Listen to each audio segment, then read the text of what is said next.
qiymətlər günü-gündən qalxıb danışıram, ətin kilosu 22 manat olur. Bundan danışıram.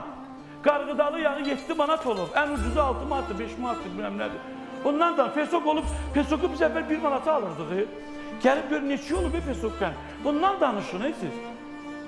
Siz bundan danışın ki, cəmaat qışda ayda qaz pulu verəcək 100 manat, 200 manat. İşıq pulu da bir 100 manat olacaq. Bu kasıb ailələrinin evi böyük ola bilər, kasıbçılıq. Bundan danışın. Bizi qoymurlar. Niyə məni qoyurlar? Mənim buynuzum var. Sizin canınızda gəlmir bu. Sizin içinizdə bu yoxdur. Sizinki yalnız o müğənni gəlsin, o ərindən, onun nə bilim uşağından, onun aşnasından, bunu saxlayanından danışasın. Düzdür, mən də danışıram onlardan, danışın. Amma arabir bundan da danışın.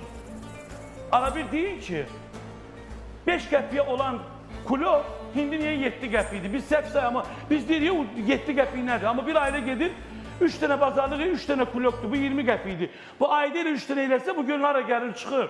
Siz qəpiydən danışmayın, siz o top deyir, dənizə deyir, quyu deyir, su tökməylə sulu olur, quyun özündə su olsun. Dama da gör olur, dama o qəpiyləri yıxsın, gör nə qədər pul edir.